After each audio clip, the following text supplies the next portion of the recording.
Bonjour à tous pour cette nouvelle semaine de lecture. Courage après le désert, maintenant nous sommes au Sinaï. Et on va y rester jusqu'au bout du livre, au Sinaï. Après, on y restera tout le livre suivant jusqu'au début du livre des Nombres. Et après, on reprendra la route jusqu'à la frontière de la Terre Sainte. Mais revenons au livre de l'Exode. Si nous sommes au Sinaï, c'est le lieu de la loi, de la législation.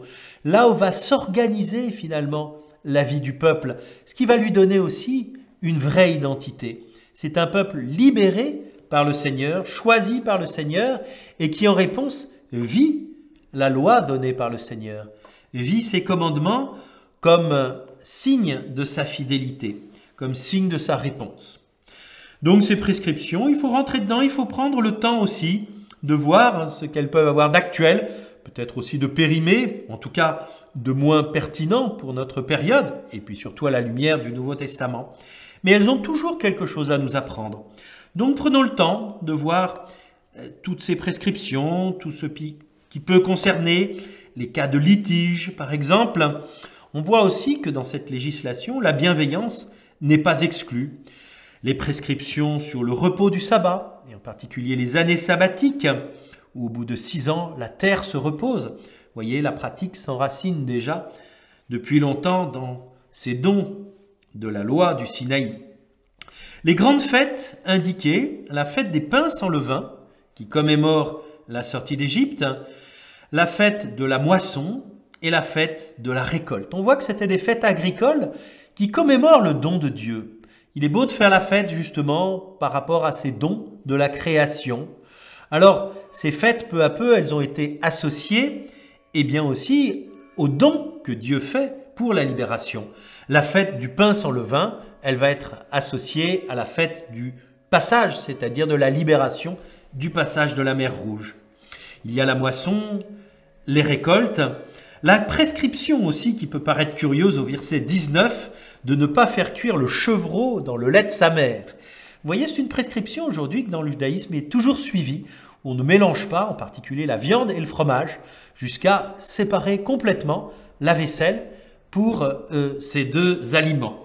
Et ça vient de cette prescription qui avait aussi un sens profond justement dans la législation et peut-être aussi des vertus diététiques. Le chapitre 24 clôt ce grand premier code de l'Alliance qu'on avait commencé au chapitre 20 au verset 22. Donc un ensemble de lois. Et Moïse va mettre par écrit les règles et les rapporte au peuple. C'est important l'écrit. L'écrit, c'est ce qui va être destiné à durer. Et il va sceller cette alliance par un sacrifice. Sacrifice offert et le sang répandu. Et vous voyez, la réponse, c'est « nous le ferons et nous l'écouterons ». C'est un peu curieux comme réponse au verset 7. D'habitude, c'est « nous écouterons et nous ferons ». Là, c'est d'abord la mise en pratique qui va permettre aussi d'écouter. Écouter, ça veut dire aussi obéir. C'est le même mot. C'est-à-dire mettre en pratique, ça veut dire d'une part obéir, manifester que nous avons accueilli ce don de la loi et cette alliance. Et ça veut dire aussi, c'est en mettant en pratique que nous comprendrons profondément le sens de cette loi. On voit là un des principes de compréhension fondamentale de l'Écriture. Mettre en pratique pour comprendre. Faire ce que nous comprenons pour comprendre ce que nous avons plus de mal à comprendre. Nous le ferons et nous l'écouterons. Cette clôture de l'alliance avec le sacrifice au verset 24, qui va être repris d'ailleurs dans la liturgie chrétienne pour comprendre le dernier repas du Seigneur, son alliance scellée par son sang. Et puis, après la conclusion de l'alliance, va suivre toute une série de prescriptions à propos de la construction du sanctuaire, les chapitres 25 à 31.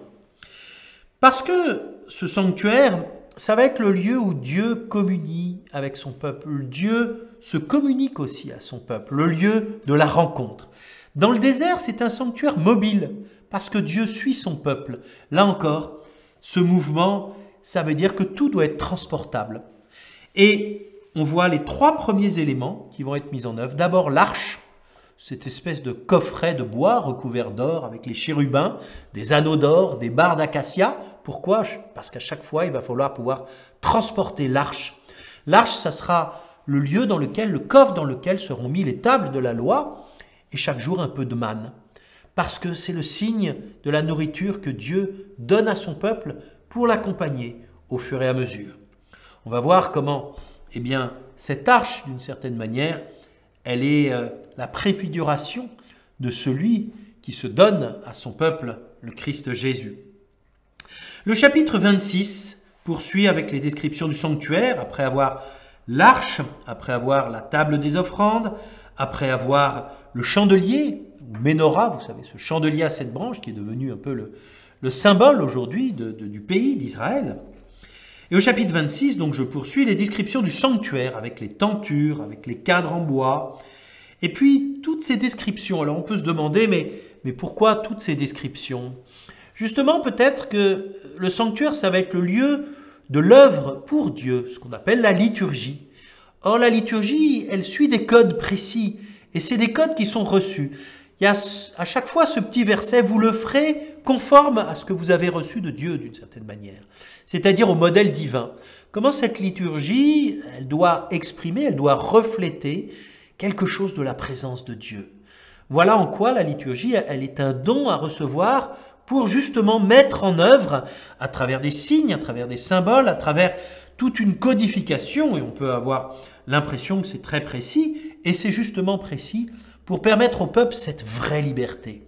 De ne pas faire en sorte que chacun improvise finalement une relation à Dieu qui ne serait rien d'autre que sa manière de voir des choses, mais justement quelque chose d'objectif donné par Moïse, qui en est le garant, et qui permet tout au long de la pérégrination au désert d'avoir ce lieu dans lequel le Seigneur se rendra présent. Le chapitre 28, enfin, décrit en détail les vêtements de ceux qui seront au service du sanctuaire, Aaron et les prêtres. Le vêtement de pierres précieuses. Le vêtement, c'est ce qui est revêtu, ça dit quelque chose d'une fonction et d'une relation avec les autres.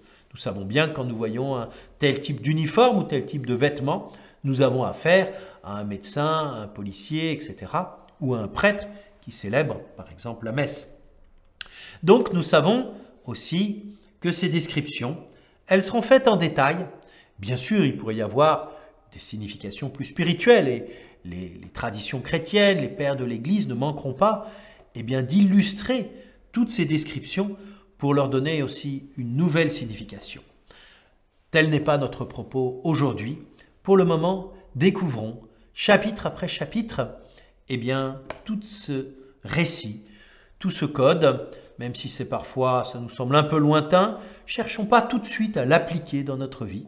Recevons-le pour ce qu'il est. À bientôt pour de nouveaux chapitres.